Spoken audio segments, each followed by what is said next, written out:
What's going on, everybody? Welcome to the WWE Backlash live post show. It's your boy Ango, and we are back doing a live stream.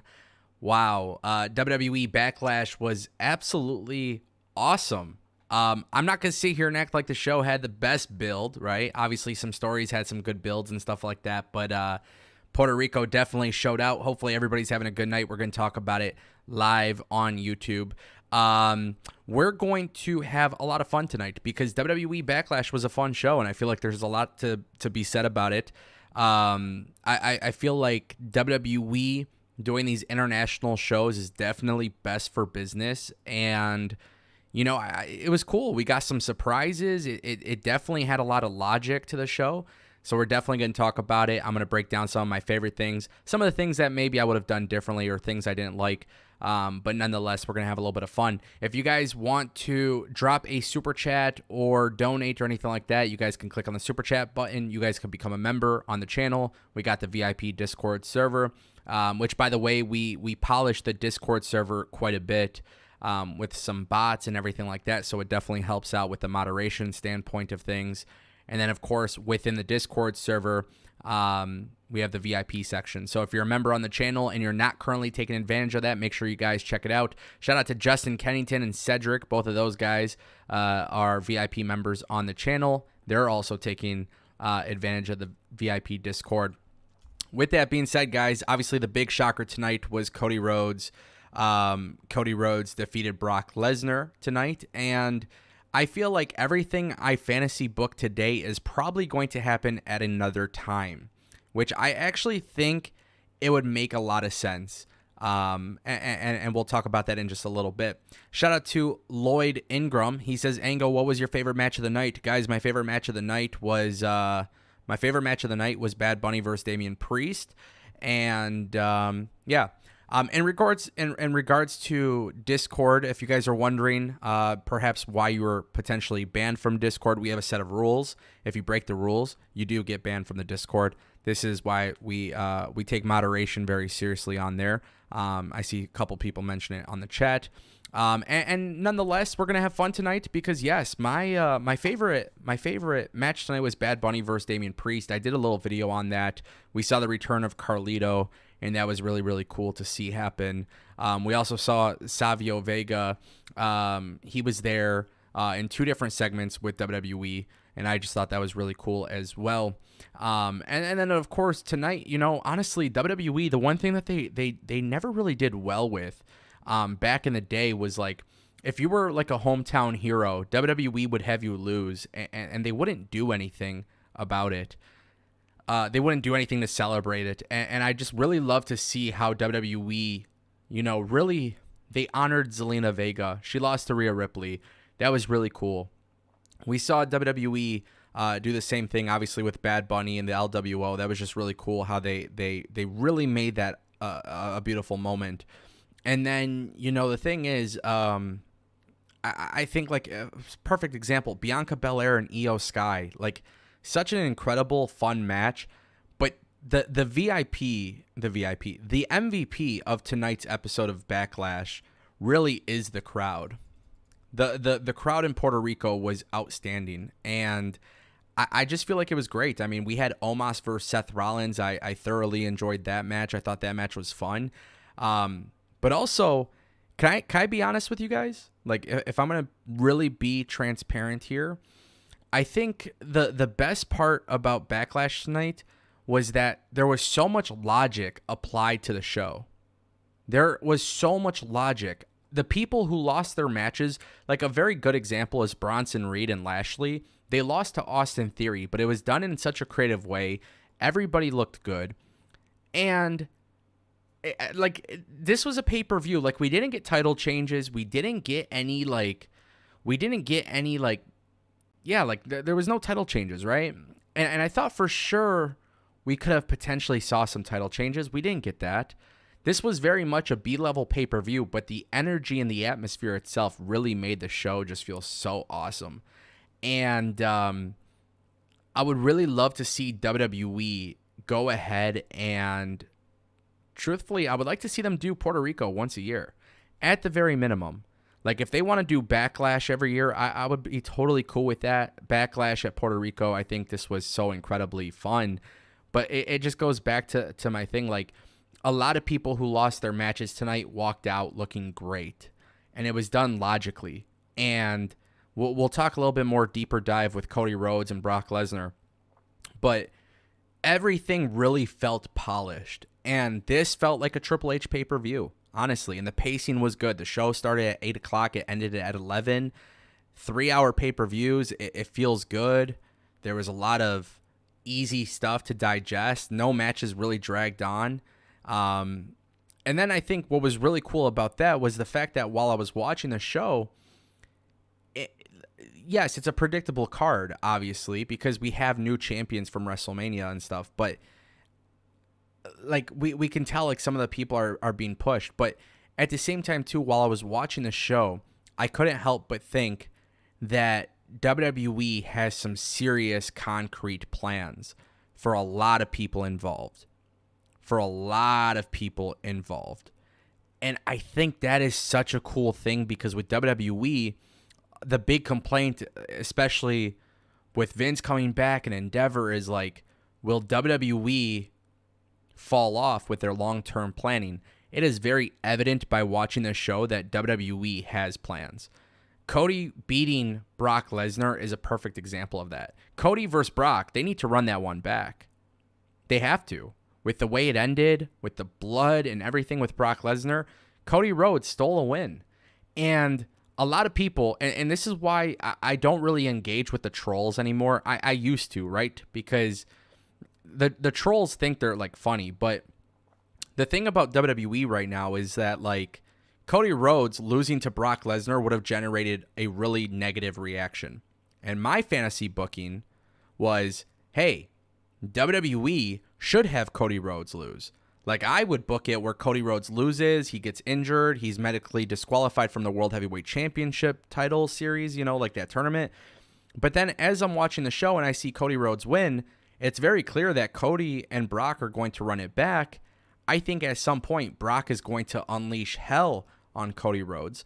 But if Cody Rhodes is not fighting for the World Heavyweight Championship, if Cody Rhodes isn't fighting Roman Reigns, he needs to be in a top storyline as he's progressing through that major story of him eventually going back to the World Undisputed Championship belt. And I feel like WWE really established it very well with Cody, that he is going to be a top star in this company. And I just feel like that is a really, really cool thing to see him beat Brock Lesnar. And the fact that Brock Lesnar was taking, he got RKO'd. He took a Cody cutter. He got hit with the crossroads. That was really cool. That was exciting to me. And I genuinely just believe that, like, Brock Lesnar doesn't get a lot of credit, but, we've seen him, like, when Brock Lesnar beat Bryan, he had his match with Bryan Danielson, right? They slugged it out. They had a great match. Cody and Brock was a fun match. Cody got the match started with tons of energy. He went through the ropes and everything. And it basically made me want more. Now, to be fair, some people are saying the ending is anticlimactic. I don't disagree with that. To be honest with you, I don't disagree with that. But I see the bigger picture here, that this is leading to more. And with WWE leading to more and more and more, what has been my biggest compliment of Triple H's WWE? If you follow this channel, my biggest compliment was they're ending shows that make you want to see more. And I get it. Like, some people might not be for it. But ultimately, I'm here for the long haul. I'm here for the long-term stories. I'm here to watch wrestling every single week. And yeah, I think that's a really, really big point. I also want to point out the wrestling bubble on Twitter and YouTube comments. It's so funny seeing this, because I see this a lot with WWE and AEW. It's not just the WWE thing. But if fans want Cody Rhodes to be Universal Champion, he's got to get there at some point, right? If WWE just gave him the Universal Championship randomly, it doesn't feel special, right? So WWE would have made you feel happy for like a day, but I want WWE to build stories and stories and stories. Weekly stories. And I want them to basically have a roadmap for every individual that is on the show. Cody Rhodes has a roadmap to Roman Reigns. The problem is he has a detour, and that detour is Brock Lesnar. WWE ended Backlash with me wanting to see more Cody Rhodes and Brock Lesnar. And by the way, don't get pissed off when I tell you this, but the reality is that at some point, more than likely, Brock Lesnar is going to unleash hell on Cody Rhodes. And I would not be shocked if it was as soon as Monday on Raw. I think Monday is going to be a bloodbath for Cody. Like, I think they're going to end Raw with Brock smoking Cody. I think Cody Rhodes could be in the World Heavyweight Championship tournament. That wouldn't be a bad idea. And then literally, if you want, you could have Brock Lesnar take him out and cost them the tournament. That's what I would do. Seriously, think about that. Because we keep talking about the progression of storylines. There is a roadmap for Cody. I believe that Cody will eventually go on to face Roman. Brock Lesnar is the roadblock currently at the moment. People want to see Cody become a World Heavyweight Champion. Some people don't want to see him become World Heavyweight Champion. I think Seth Rollins is that guy. Put Cody in the tournament. Now that he picked up this very interesting creative win against Brock Lesnar, have Brock Lesnar absolutely destroy Cody and cost him that. Cost him that opportunity. Cost him that chance.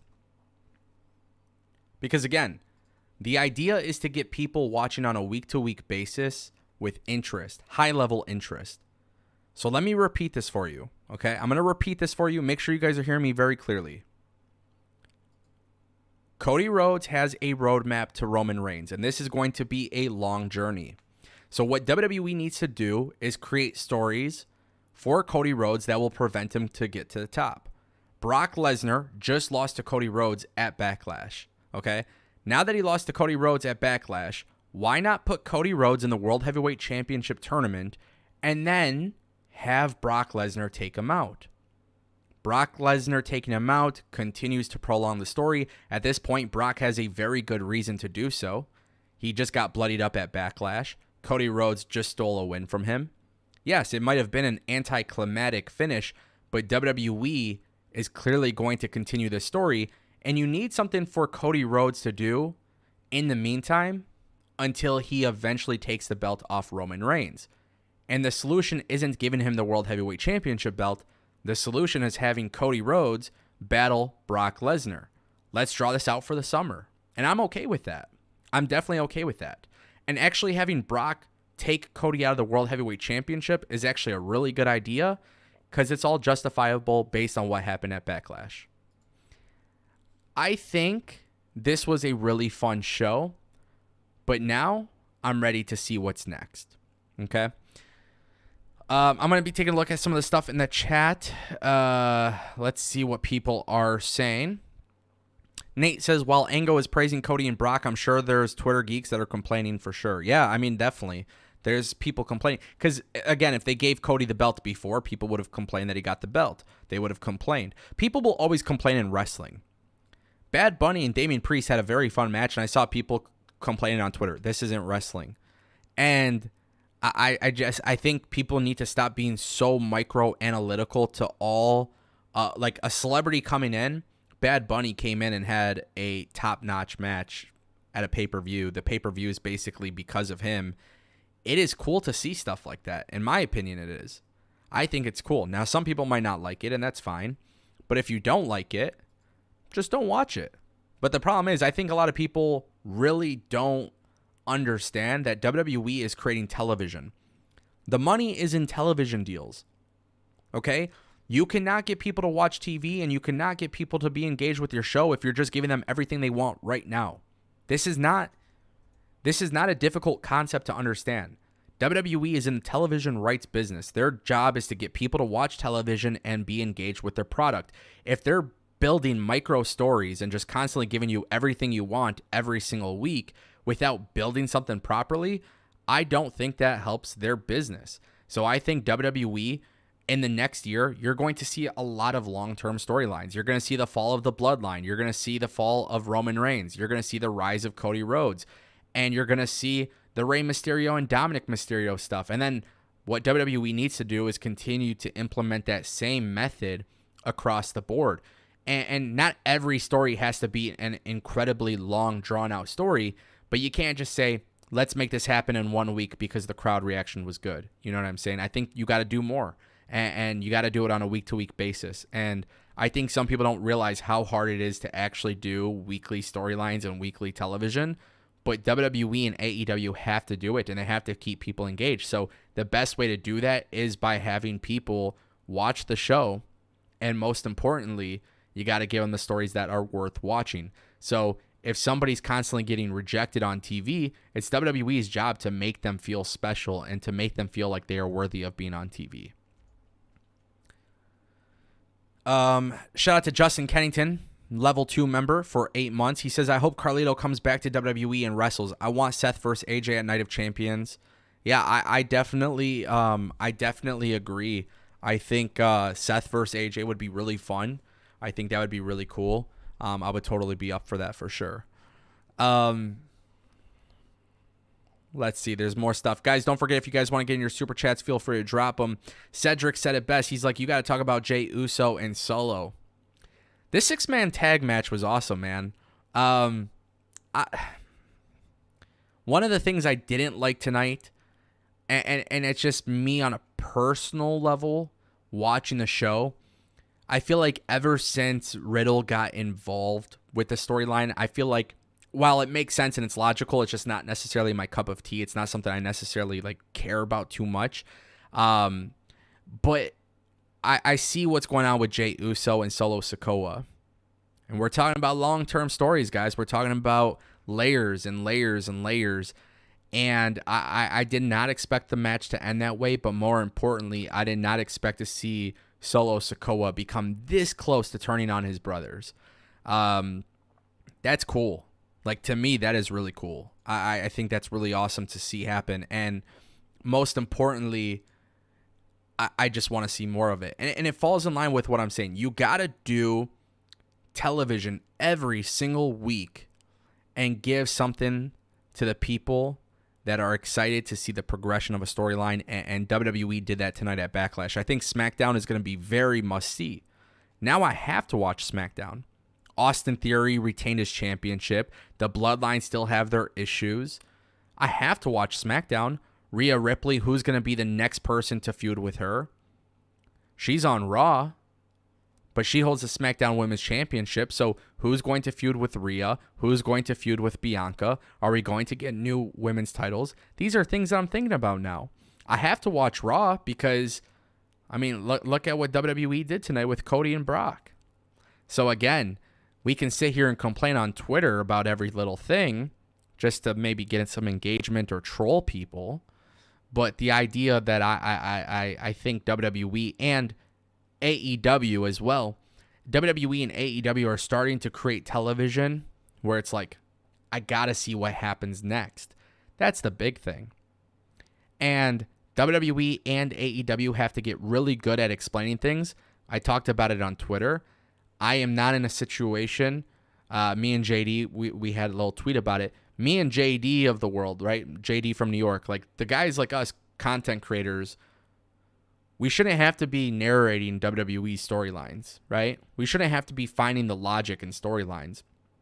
Twitter accounts shouldn't be finding the logic in storylines. WWE and AEW need to create these storylines and then narrate the logic and make it all make sense. We shouldn't have to put every single piece of the puzzle. And I feel like with wrestling right now, a lot of stuff has been good, but there's some things that could improve. So, you know, the thing is, like, with WWE right now, I feel like the product is hot. I feel like you could definitely see the Triple H influence on it. I don't think they made one bad booking decision at all. There was not one bad booking decision. There's not one decision tonight where I can say from top to bottom where I disagree with the booking. Whoever produced the matches, whoever were the agents for the match, I feel like they all delivered a hell of a job. And that's what matters, man. It's sometimes it's like, it's okay to sit back and just enjoy it. And some stuff is silly and some stuff is fun and some stuff is really serious, right? Bronson Reed and Lashley and Theory, it wasn't this 35-minute match filled with craziness. It was a decently timed match. It had some really good moments. It had some really good moments for Bronson Reed. Lashley looked incredible. And then on top of that, you have Theory steal the win. That's the right call. I would never have a Raw superstar win the U.S. title when Raw has the IC title. But then I see people on Twitter complaining, oh, they're burying Bronson Reed. I don't understand that. I don't get it. It doesn't make sense to me why we are complaining about something. It doesn't make sense. It would not make sense for WWE to do that. So I feel like we've gotten to the point, guys, watch the show. Enjoy it if you enjoy it. If you don't enjoy it, simply just don't watch. I see some people in the chat, they seem to be bothered that I enjoyed Backlash. I did. I've also been on record that the Backlash build wasn't anything special. To me, the build kind of just made it seem like it was another pay-per-view. Puerto Rico showed out. The energy was great. The booking decisions were great. The matches were great. I didn't watch one match tonight and got bored. How many times have I watched a WWE or AEW pay-per-view, Impact pay-per-view? How many times have I watched it and I've always said, everything was good, but this, and this wasn't? I really couldn't find flaws in Backlash tonight, and it's not because I enjoy WWE or hate WWE. I just genuinely felt like it was a fun show. Now, to the credit of Puerto Rico, they did a phenomenal job showing out, and I will continue to say that. WWE needs to be back there every year. They need to be back there every year. The reason why I want to see them back there every year is because they got me on board 1,000,000% with the idea of Io Sky being women's champion. Can you guys still hear me? I just got some sort of alert that my system went down. Can you guys still hear me? Is everything working?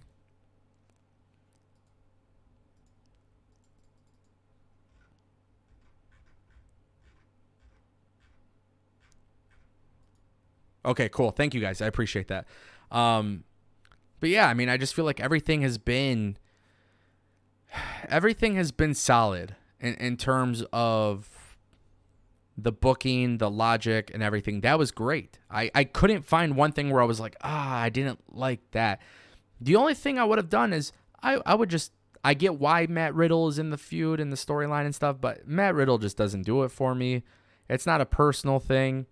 I just don't think I really connect with the pothead character type of thing. Like, to me, it's just kind of been overdone at this point. But I think Riddle's great. I thought the match was fun. I thought the Jey Uso, Solo Sikoa stuff was cool. I had fun, man. I enjoyed watching it. And here's the cool thing, right? WWE is going to do Night of Champions later this month. Later this month, we're also going to get AEW Double or Nothing. Later this month, Impact is going to have Under Siege. There's 3 events now I'm looking forward to, man. And it's been a while since I felt that way about wrestling. You know? Where I'm excited about all these shows. I really am. I feel like this summer is going to be a hell of a summer. And, you know, I personally can't wait to watch more WWE television because of Backlash. I don't know if I need to explain this, but I'm going to pull up my tweet. I'm going to pull this up. Give me a second. I think this is really important that I pull it up because I was tweeting Albert Ponce. If you guys are new to the channel, Albert Ponce is one of our VIP members on the channel. I bring him in sometimes to the stream. He's in our Discord. He's in the comments. I mean, he's an OG. And I loved this exchange. So I'm going to share my screen.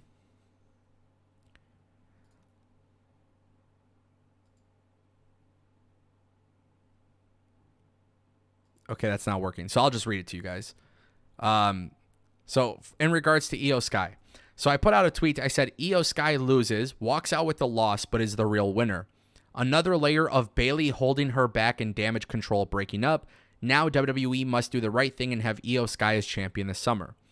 I put out this tweet because Io Sky was absolutely on fire. Just so you guys don't know, if you missed the show or maybe you weren't paying attention, Io Sky is the heel. Bianca Belair is the babyface.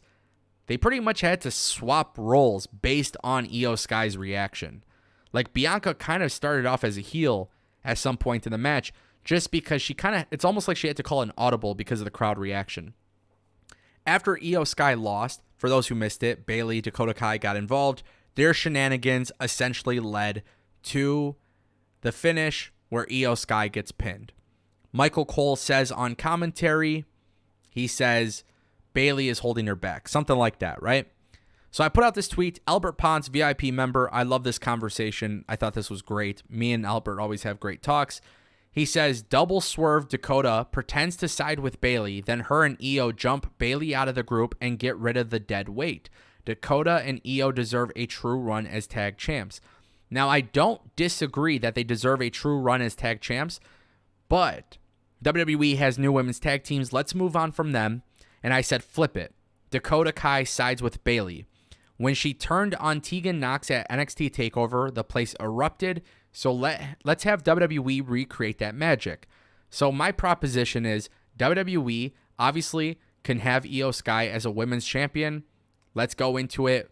SummerSlam, I would love to see it happen. Obviously, I'm biased because I'm going to be there. It's live in Detroit at Ford Field. So then I'm saying, basically for those who don't get it, what I'm saying is Io Sky needs to be the women's champion and Dakota Kai and Bayley need to turn on Io Sky. Okay? This will propel Io Sky as the baby face. Perfect. We know she could get the reactions. We know fans love her. Perfect. Albert then responded saying, no, LOL. I want Bayley to fight her way back to the top of the card after everyone has turned their back on her. Besides, if she's not with Sasha, she's best left solo. I agree with this. I agree that she needs to work her way to the top of the card, and I believe that she should be solo. I agree with this. Then I responded with, then you need to have Dakota Kai side with Bayley. Eventually, Bayley holds her back as well. So Dakota Kai and Bayley should turn on Io Sky. Io Sky separates. Then eventually what's going to happen is that Dakota Kai will then also start to realize that Bayley is the issue and Bayley is the one holding her back. So now my point is this will eventually make Bayley a babyface because Dakota Kai will be a heel. Here's the money though. If you go all in on Io Sky first, Dakota Kai and Bayley are heels. They turn on Io, you get a little sub story there. Dakota Kai thinks by siding with Bayley, her career will pan out. The problem is, it's not going to pan out. She's going to learn that. She will turn on Bayley as well. This will be simple, it will be effective, and here's the good thing, because this is what matters. When Io Sky holds the women's championship, there are now new stories that are big-time stories that don't involve the women's championship. This will therefore then make the women's division important. I think this is money. Anthony says, are you saying there's a chance they will win the tag titles this Friday? I don't think they'll win the tag titles.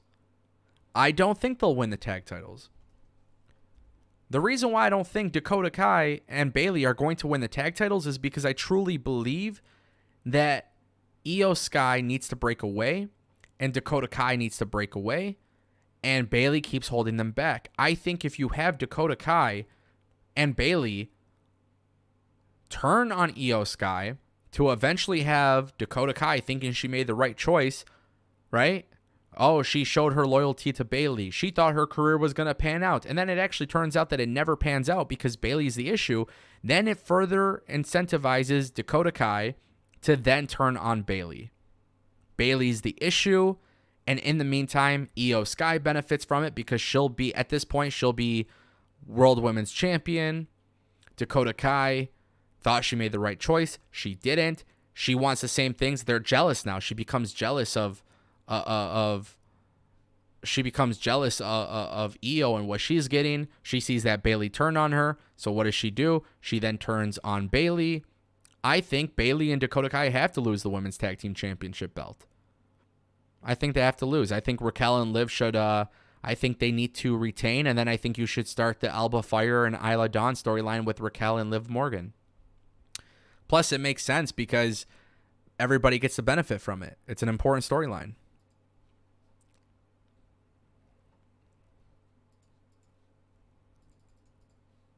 A lot of cool stuff, man. Go ahead and get your guys' questions in the chat. I'll be answering your questions.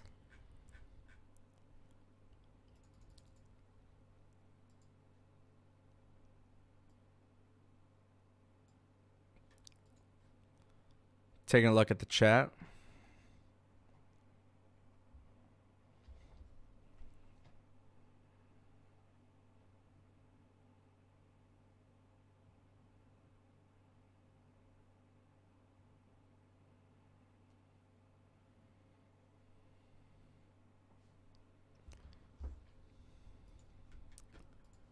All right, guys, my bad. I hate to end a stream abruptly. My internet is being incredibly weird. I don't know what's going on.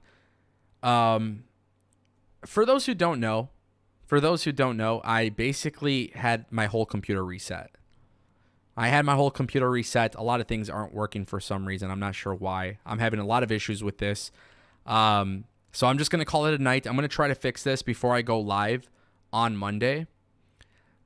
I plan on going live for Monday. So give me a day or two to try to figure out all this streaming stuff. I'm sorry. I don't know what the hell is going on. This is being weird.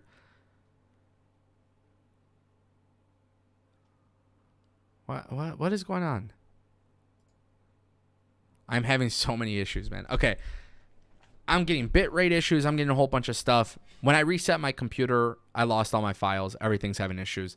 So I apologize. I'll be back Monday, hopefully. I'm going to try to figure this stuff out.